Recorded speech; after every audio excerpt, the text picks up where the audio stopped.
Olá, meus amigos. Bonjour mes amis, Muito bom dia. Que Deus abençoe todos. que Dieu vous bénisse tous, Que o Espírito Santo que le Saint-Esprit vienne iluminar illuminer os entendimentos les compréhensions. do diabo, Le diable, le Dieu de ce monde, a aveuglé. eu gostaria J'aimerais de trazer para vocês o que vous apporter Deus ce que tem Dieu tocado, a touché, o que Deus mais tem ce que Dieu a le plus touché en moi, particularmente. particulièrement.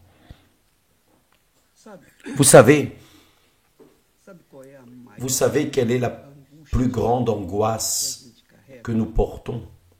Sabe qual é a maior tristeza Savez-vous quelle est la plus grande tristesse dentro do peito? que nous portons en nous? A maior frustração La plus grande frustration tem constantemente dentro que nous avons constamment en nous, é justamente c'est o fato précisément le fait de que, por mais que se fale que a palavra de pour plus que nous se ensine, parlions, prêchions, enseignions la parole de Dieu, pour plus que nous prions pour les personnes, pour plus que nous insistions auprès des personnes sobre o reino au sujet du royaume de Dieu, de Jesus fala Jésus dit, em reino dos céus, il parle du royaume des cieux, pour plus que nous en parlions, beaucoup de personnes, presta atenção, et faites attention. nós não estamos falando aqui de muitas pessoas Nous ne parlons pas ici de beaucoup de personnes incrédules, pagãs, païennes, muitas pessoas beaucoup de personnes não têm conhecimento qui n'ont pas da palavra la connaissance de la parole de Dieu apenas, seulement, mas muitas pessoas mais beaucoup de personnes que qui connaissent la parole de Dieu. mas Mais a palavra de la parole de Dieu n'entre pas en elle. não entra. Elle n'entre pas. Eu fico pensando, meu Et je pense, mon Dieu, quelle chose horrible cela doit-il être. ter conhecimento La personne da a la connaissance de ta parole, do teu espírito, de ton esprit, da tua voz, de ta voix, da tua salvação, de ton salut, e ainda assim et même ainsi, arranjarem milhão de dinheiro elle trouve des millions d'excuses dizer isso, dizer pour dire ceci, pour dire cela, et rejeter cette parole. é muito frustrante, C'est très frustrant, muito, mas muito très, desgastante. mais très épuisant. On dirait que vous essayez Malhar em ferro frio, de battre un fer qui est froid, en train impossível. d'essayer l'impossible. Et ce n'est pas impossible. Porque Parce que quando se fala, lorsque l'on parle au sujet de la parole de Dieu, les personnes savent. quando vem os problemas, Lorsque viennent o Senhor les problèmes, ah, l'Éternel est mon berger, rien ne me manquera. Les personnes connaissent les versets clés. L'Éternel est mon berger, rien ne me manquera. Celui qui habite sous l'abri du Très-Haut estará seguro. sera en sécurité, n'est-ce pas? O Senhor sabe da minha situação. Le Seigneur connaît ma situation. Ma grâce te suffit. Dessa natureza Et des choses de cette nature. são repetitivas, igual papai Et ils sont répétitifs comme les perroquets. Ce sont des personnes que repete, comme les perroquets qui répètent, mais apenas repete. ne font que répéter. De la bouche, à l'intérieur, non. Então são pessoas Donc, ce sont des personnes qui ont même une vaste connaissance des Écritures sacrées. Mais les Écritures sacrées n'entrent pas dans ces personnes.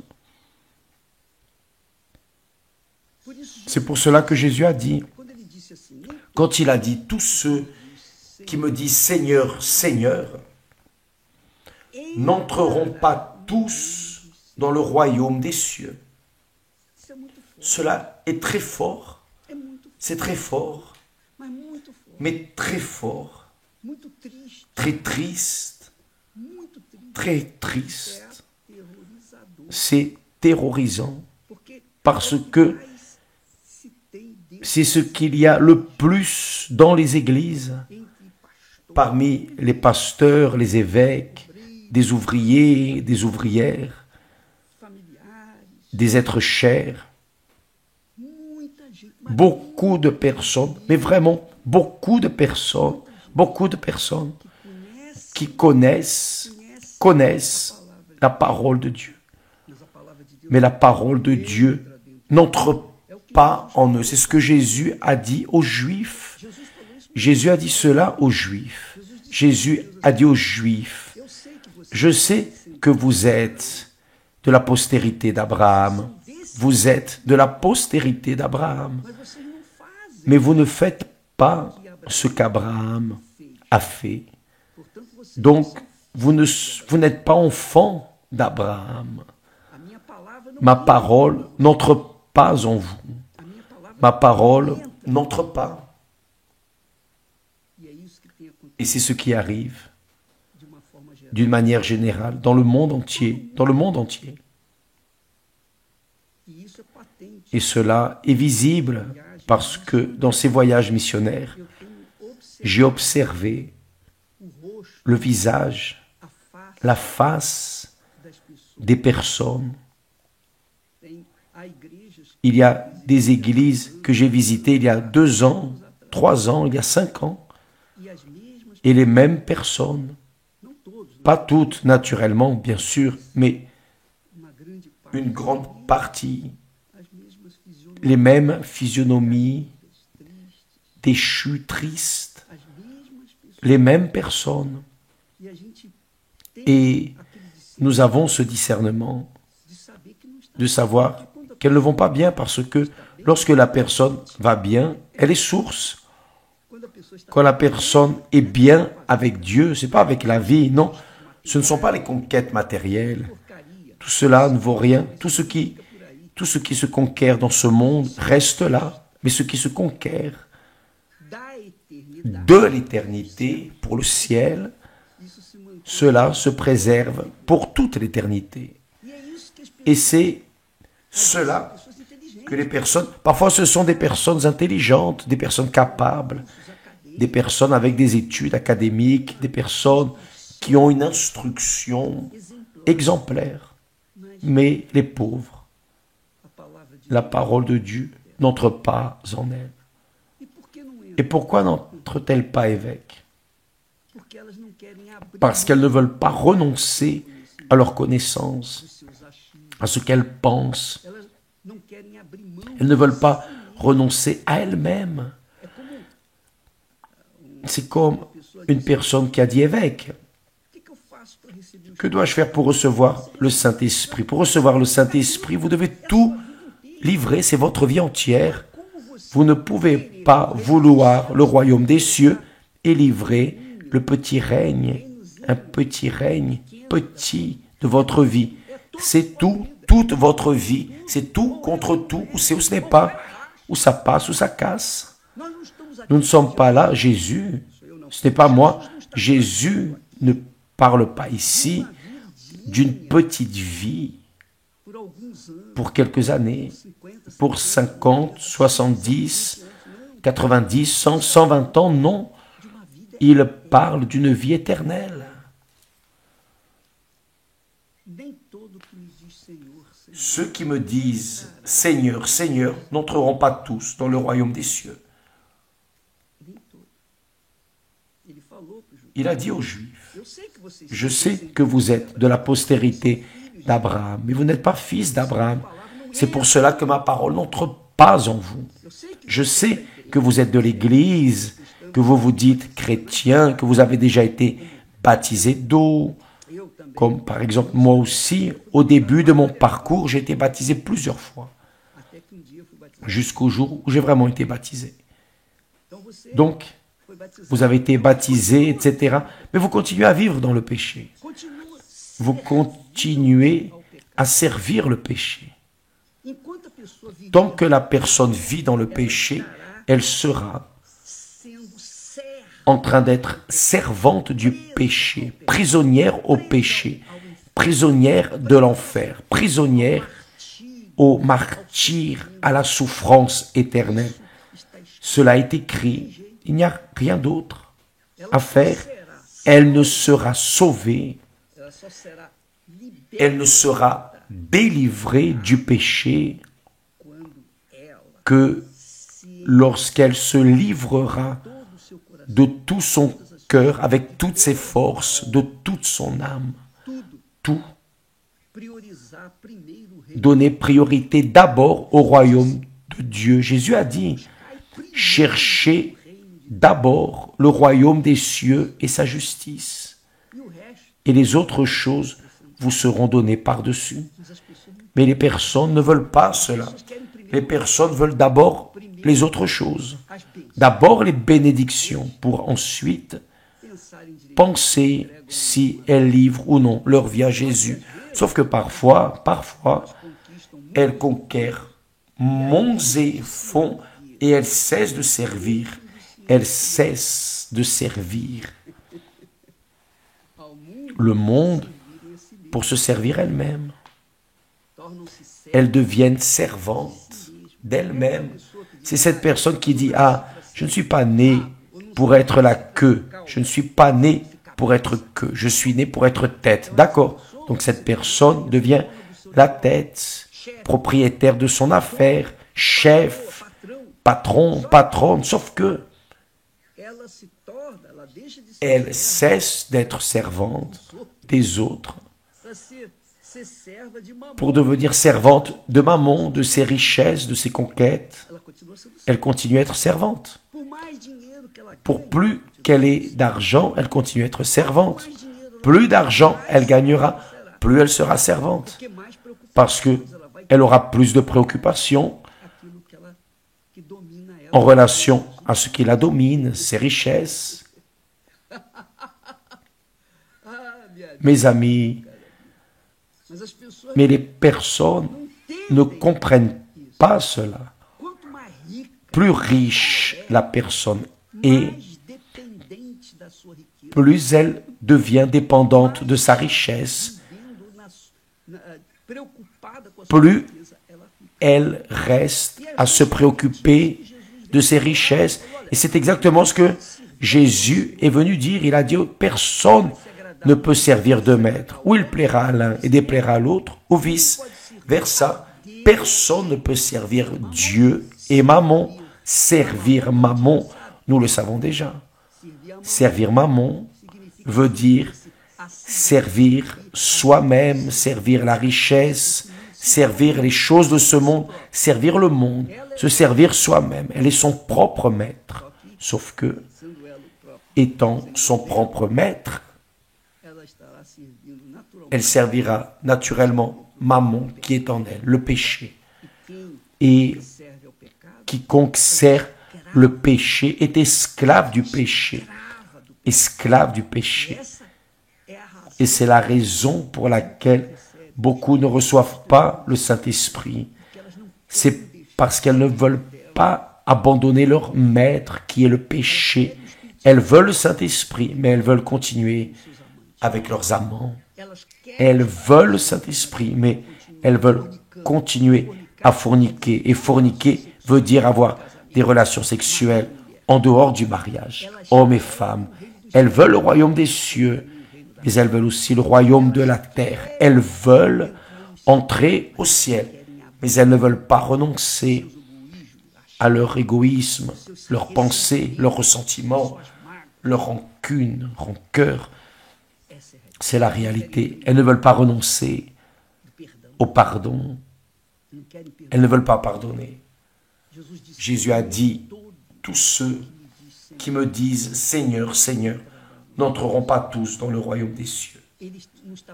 Il ne parle pas ici aux Juifs, non, ni aux pharisiens, les hypocrites, non. Il parle ici à qui? À ceux qui disaient croire en lui. Parce que seul celui qui se dit croyant dit Seigneur, Seigneur, c'est la réalité. N'est-ce pas? Dites la vérité. Alors il dit, tous ceux qui me disent Seigneur, Seigneur, qui chantent, qui louent, qui ont cette émotion dans l'église, qui pleurent, Ceux qui me disent Seigneur, Seigneur, n'entreront pas tous dans le royaume des cieux. Mes amis, cela est extrêmement fort et puissant parce que pour entrer dans le royaume des cieux, il ne suffit pas de dire Seigneur, Seigneur, non. Nous devons être serviteurs. C'est ce qu'il est en train de dire. Il ne suffit pas de croire en moi théoriquement, dans la théorie. Vous devez me servir parce que ceux qui me disent Seigneur, Seigneur n'entreront pas tous dans le royaume des cieux, mais seulement celui qui fait la volonté de mon Père qui est dans les cieux. La volonté du Père. La volonté du Père. Si on ne fait pas la volonté du Père, et beaucoup de personnes pensent ainsi, ah mais je prie pour les personnes, j'aide, je guéris des malades, je délivre les possédés, je prophétise, je prêche la parole. Cela ne veut rien dire, rien. Vous pouvez être en train d'exercer le travail de pasteur, d'évêque, quoi que ce soit, mais si vous ne faites pas la volonté du Père, et faire la volonté du Père, en principe, d'abord, c'est mettre le Père à la première place. Vous devez sortir de votre trône et laisser le Père s'y asseoir. Vous devez sortir de votre cœur et laisser le Père entrer en vous. Lorsque vous faites cela, alors le Père vous donne son esprit, qui est le Saint-Esprit, pour conduire votre tête, pour conduire votre âme, votre cœur, vos sentiments, pour conduire votre vie. Et alors, oui, vous allez aimer le prochain comme vous-même. Mais cela n'est possible qu'avec l'exercice de faire la volonté du Père, d'obéir à la voix du Père. Je me rappelle, laissez-moi vous dire, peut-être que cela vous aide, mais ça ne coûte rien. J'avais 17 ans, plus ou moins, lorsque j'ai eu accès à la parole de Dieu. Je n'avais jamais eu de connaissance. Et de mes 17 à mes 19 ans, je luttais contre moi-même. Ce n'était pas un jour, 2 jours, 2 ans, au moins. Parce qu'à cet âge, évidemment, j'avais des rêves, des projets personnels, comme tous les jeunes, tous les adolescents ont, n'est-ce pas? Et chaque fois que le pasteur disait, qui veut donner sa vie à Jésus, qui veut accepter Jésus comme son Seigneur et Sauveur, j'étais là, moi, avec la main levée, je veux.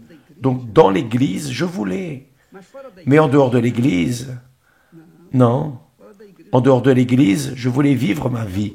Je voulais donner suite à la réalisation de mes rêves. Dans l'église, je disais oui, je disais Amen. À l'église, je disais Seigneur, Seigneur.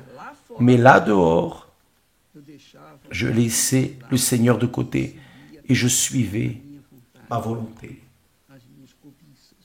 mes désirs, mes rêves, mes projets personnels. Alors je suis resté dans cette guerre entre moi comme Seigneur de ma vie et Jésus comme Seigneur véritable. Et lorsque sont venus les problèmes, les douleurs, lorsque j'ai été mené au fond du puits, là, je me suis rendu compte qu'il n'y avait pas d'autre sortie. Il fallait que j'oublie mes propres rêves. Il fallait que j'oublie mes projets personnels. Il fallait que j'oublie tout. Il fallait que je mette Jésus comme mon premier. Ça n'a pas été du jour au lendemain. Mais lorsque je l'ai fait appuyé sur cette parole où Jésus dit: pourquoi gagner le monde entier et perdre son âme? À quoi cela sert-il? Que sert-il d'être à l'église, de dire Seigneur, Seigneur, et d'aller en enfer? Que sert-il? Quoi sert-il, mon cher ami, d'acquérir des biens, des patrimoines, des richesses, et votre âme est en train de courir vers la mort éternelle? La mort, ce n'est pas dormir, non. La mort, l'âme ne meurt pas. L'âme vit éternellement, avec Dieu ou avec le diable, mais elle vivra éternellement. Et qui décide si c'est avec Dieu ou non? C'est vous, c'est chacun de nous. J'ai décidé, oui, j'ai dit oui, Seigneur. Un jour, je suis arrivé, j'ai dit oui, Seigneur. Aie miséricorde de moi. Et Dieu a eu miséricorde.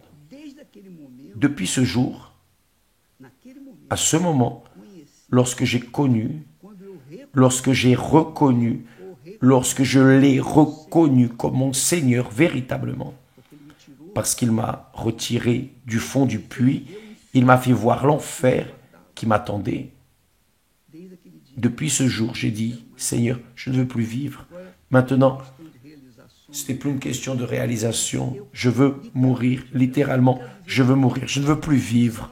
À 19 ans, j'avais une vie entière devant moi, mais je ne voulais plus vivre. Alors j'ai dit, Seigneur, je ne veux plus vivre parce que je ne veux pas prendre le risque de perdre cette grandeur que tu viens de me donner. S'il te plaît, enlève ma vie. Parce que je ne sais pas si je vais maintenir cette grandeur avec moi. Et le Saint-Esprit, évidemment, a fait le travail. Il est venu, il a fait sa demeure en moi. À partir de là, je ne voulais plus vivre pour moi, ni pour le monde, ni pour des rêves, des objectifs personnels. Je voulais vivre pour mener à d'autres personnes, par exemple, vous qui êtes là, vous qui me regardez en ce moment. Je voulais vous dire que seul le Seigneur Jésus-Christ, lui seul, peut faire de vous une personne épanouie, mais cette réalisation commence à l'intérieur de vous. Il veut faire sa demeure, il veut régner en vous. Il veut conduire vos pensées, il veut conduire votre cœur trompeur, il veut conduire votre vie entièrement pour qu'à travers vous, lui, son nom, soit sanctifié ici sur terre. Le nom de Jésus est sanctifié au ciel, mais ici sur terre, c'est seulement à travers ceux qui ont le Saint-Esprit comme guide de leur vie. Et depuis ce jour, ce temps, depuis mes 19 ans, est née une passion pour les âmes. Non pour les choses de ce monde, mais pour les âmes. Parce que tout dans ce monde passe, termine, cesse. Je me rappelle lorsque j'avais 19 ans, ma force était une. Aujourd'hui, j'ai 78 ans. 78 ans, donc 59 ans